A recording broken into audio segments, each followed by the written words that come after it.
I really think the coronavirus Yeah. is the pause that the world needed to have, particularly in things in society like sport. A lot of issues there need changing, particularly rugby. What a perfect time now to start from the grassroots again and build up. Yeah. They've got a new CEO and build it from the grassroots up, and in other Definitely. sports, and also, like the environment and this complete right wing. This is shown by having people like Boris Johnson and Donald Trump and Scott Morrison, these right wing politicians that don't really care about the profit.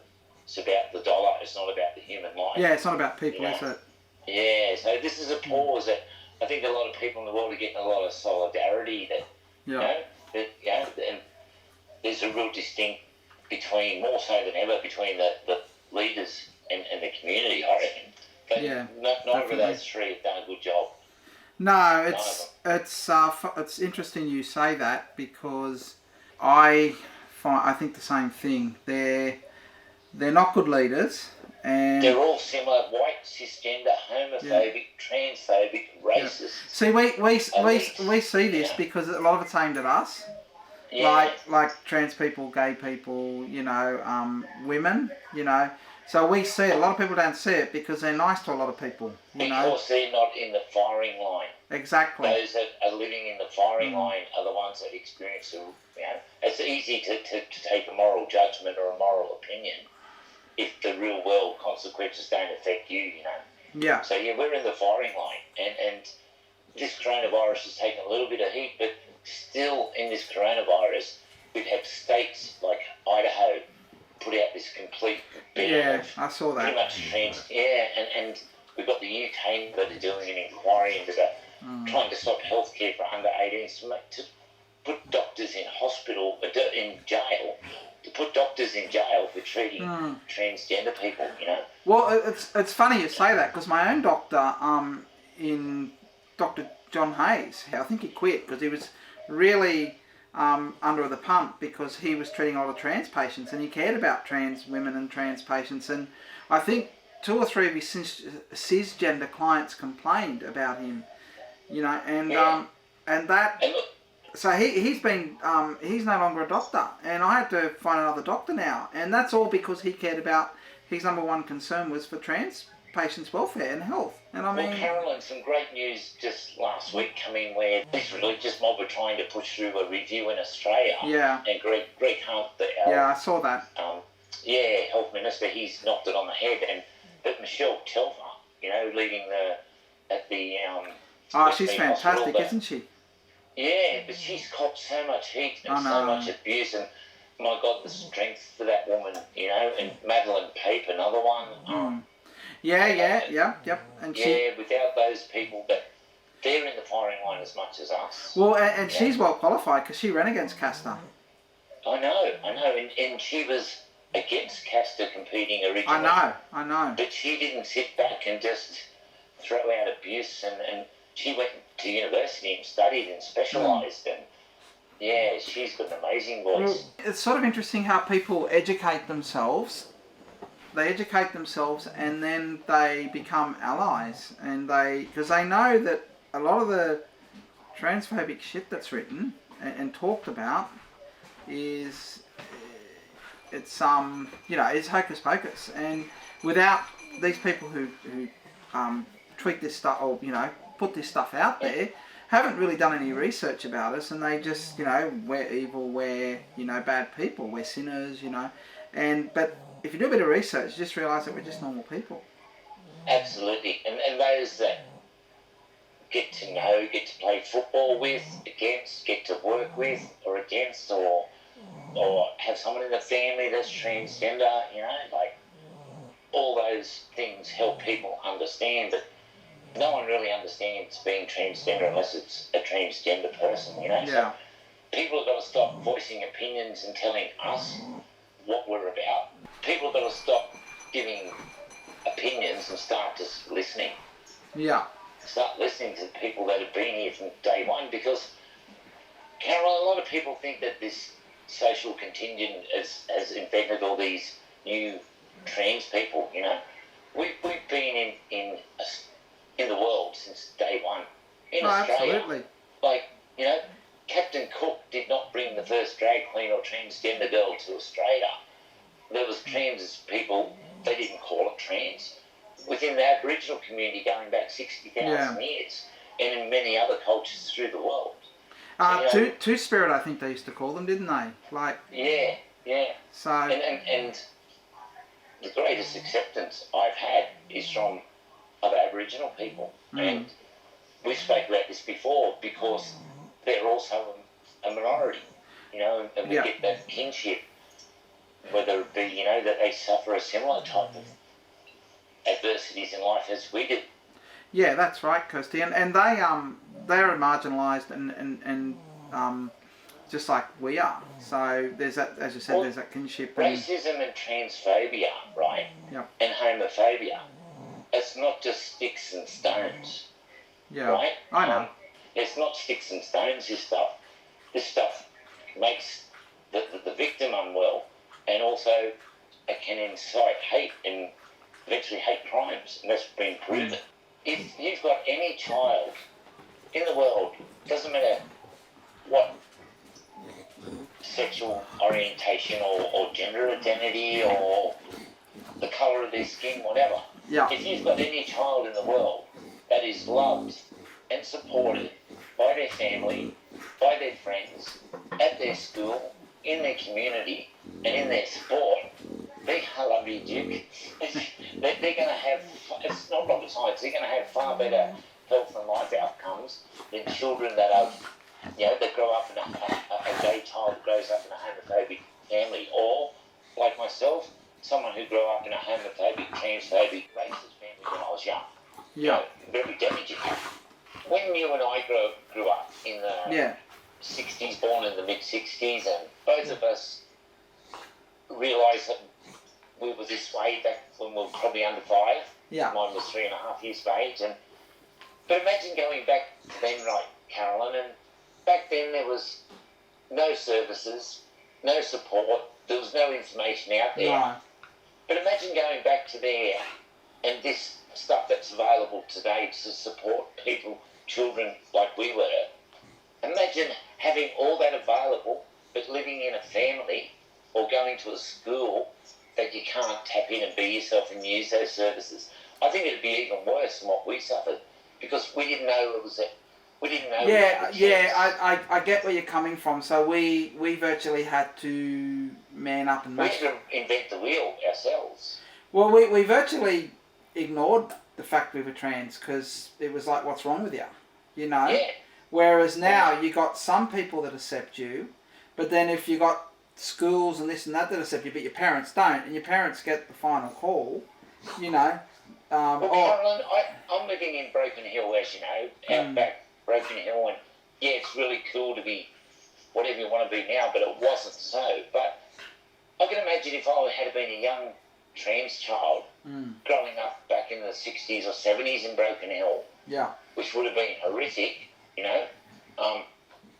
only not that long ago we had a gay couple had their child refused enrolment at a school here because they were a lesbian couple. Yeah, that was only back in 2013, so things have come a long way since then. If I had met someone like myself when I was 7, 8 years of age and got in a taxi and saw a transgender taxi driver, I would have my heart would have just got all warm and fuzzy and thought, my God, there's someone else like me. Yeah. And then if I had went to the shop and saw another transgender girl there working at the shop, and then I had went to the police and there was a transgender police officer.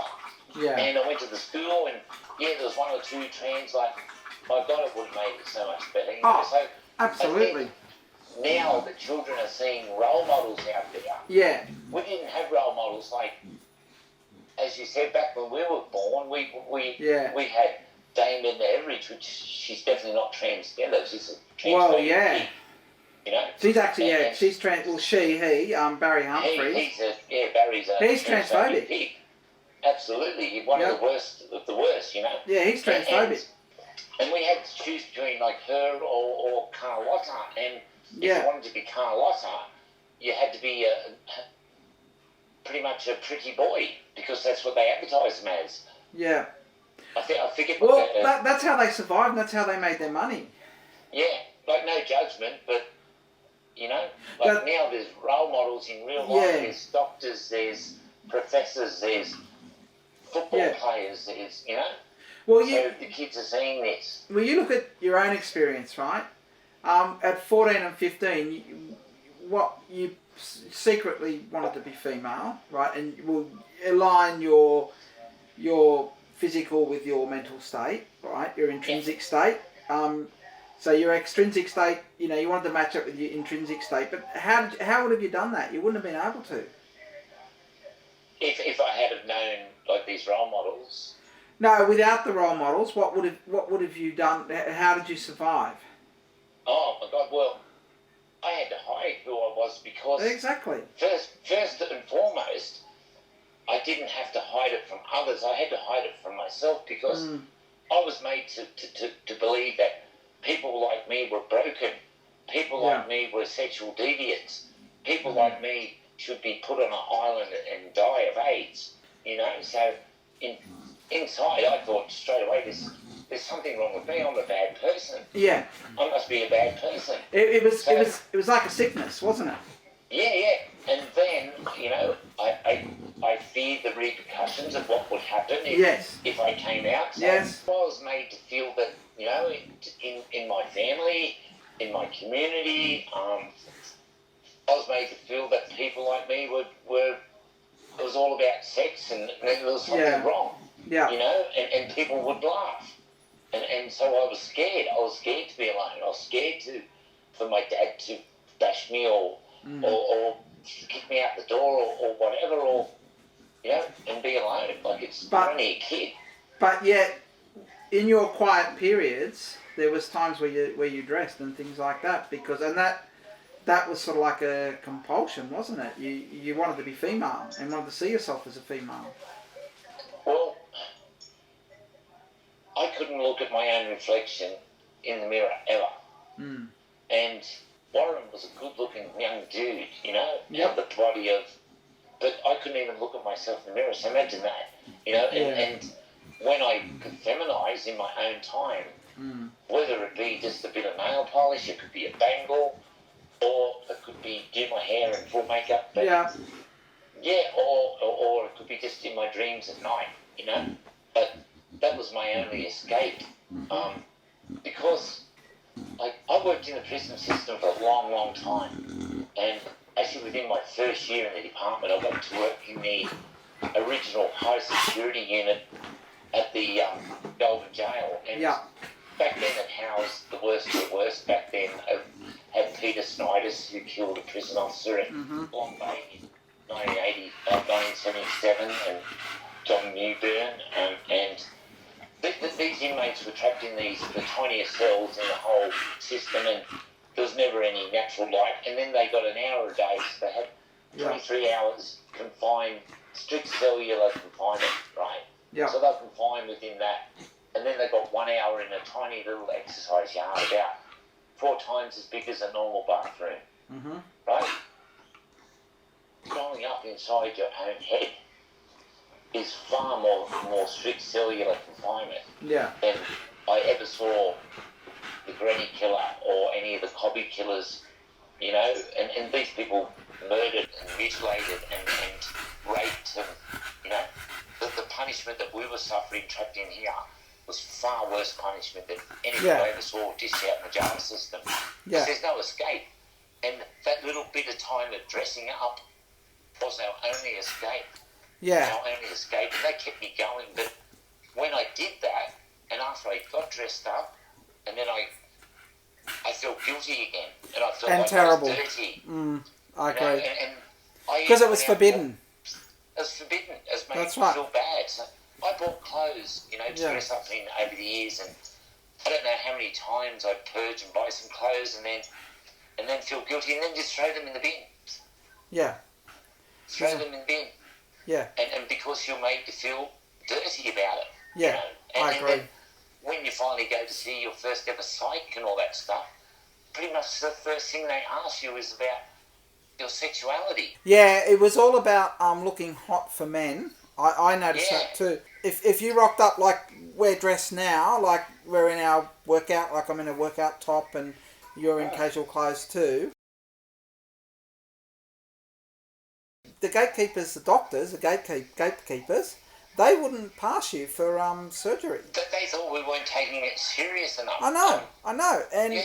and that was a two year living under the Harry Benjamin guidelines. My first appointment with my first psychiatrist, I went there with my former wife, and the first thing they said was, well, you realise you're going to have to get divorced, and that'll be the end of the road for you to become a woman. And my God, then I was not only suffering, and her suffering also now. It was a different issue, which could have been handled so much better. Yeah, so you couldn't, because your sexuality is you're attracted to females. Yes. And so... And that's never changed. And that's never changed, but all of a sudden you had to live the cis-het narrative. And we're all the same, and even now we're told to live a cis-het narrative. When I was doing my journalism degree, some of my lecturers, I wasn't allowed to put my school up on my resume, because that's not for you, because, of who I am. It'd be good for anyone else. And then I was told that, if I tried to hide the fact that I was trans, I could get a job. I'd have no problems getting a job. And one of the lecturers said to me, Caroline, I can't see you having a problem. But, they don't see all the layers of hurt and that under the... Caroline, I believe that hurt there that you just described there... Oh, terrible. ...is far worse, right, than the hurt that I used to feel when I couldn't even be myself originally. Yeah. Because... once you've been given and you are living your authentic self, and then when you have to hide that as authentic self, it's horrible. Once again, like, my God, we've been through enough. Yeah. Well, it's funny you say that, because, it's like when I was sprinting, everyone would have this great sprinting background, right? And because of the hormones, you and I can't run anymore, because, endurance just disappears. And because we've got very low testosterone levels. The thing that got me is, and I wrote an article about this in one. I think it was it was one of my classes. It was my feature writing class with Kathy Marks, a very good lecturer. But anyway, and that article was about how I had to hide the things that I'd achieved in my life, and like I was known as a very good sprinter at school. So when I see my schoolmates, they go, "Oh, you're a really good sprinter." But at Masters Athletics, I'm known as a thrower because, I did sprint for a bit at the start and I was reasonably successful. And I found that really hard to struggle with, that I had to hide the things that I'd achieved in my life in order to fit into other people how they wanted to view me. And their narrative. Exactly, of who you are. Yeah, and I really struggled with that. Where you've mentioned sport, in particular sport, I found where erasure, where... Yeah. Let's give an example. Ian Thorpe, okay? He came out as gay. And does that mean the gold medals he won were gay medals? Like, he's been gay from the day he was born.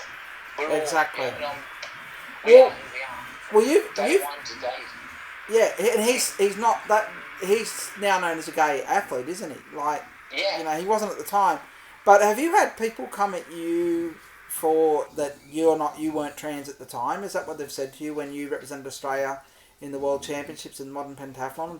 Absolutely. I've even gone a lot further than that, Carolyn, where I've been accused of displaying male privilege. Yeah, for sharing. That was said to me.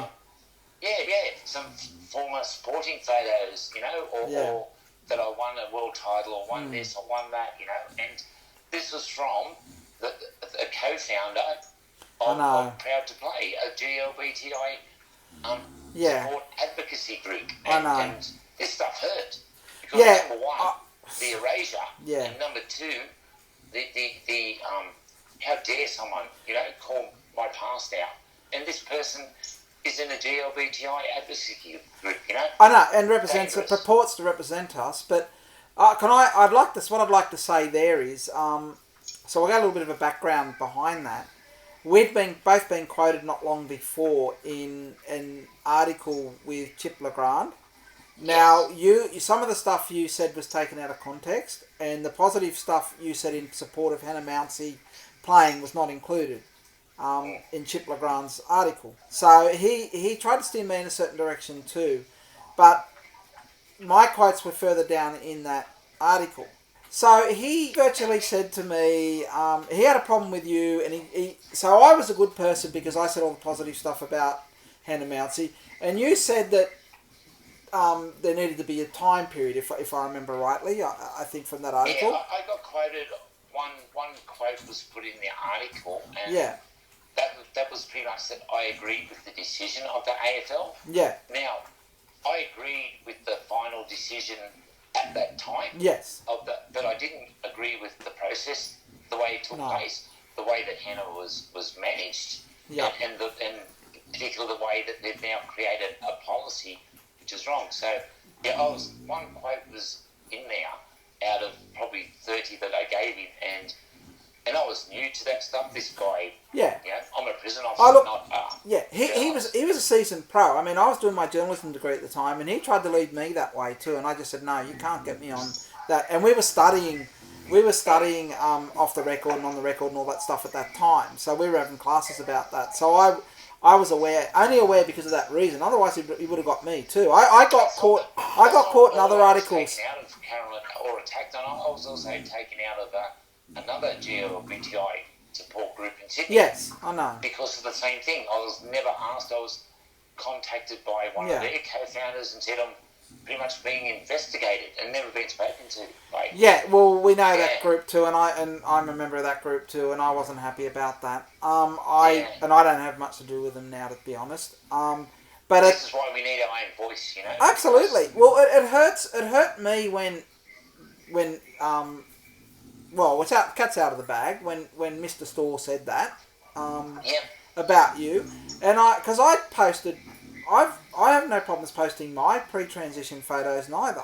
I mean, we have a similar background. We were both married. You have kids, I don't. We both played sport at a high level. So when he said that about you, it was actually, I felt it was hurting me too. And I pulled him up and said, no, that's not right. That's the life Kirsti had to live. It was almost like that you had a choice. But it was all part of my journey and probably your journey that it took me until about 2012, 12 years into my transition, to finally be able to look Warren back in the eye and be proud of him again. Yeah. So that was my journey, and for anyone to say I should be ashamed of my past, like Brian Storr did. That's bollocks. Yeah, that's hurtful. That's absolutely. Wrong. Yeah. Absolutely. Yeah, and someone less stronger than what I perhaps am. Yeah. It could have been, some bad results. Oh, absolutely, 100%.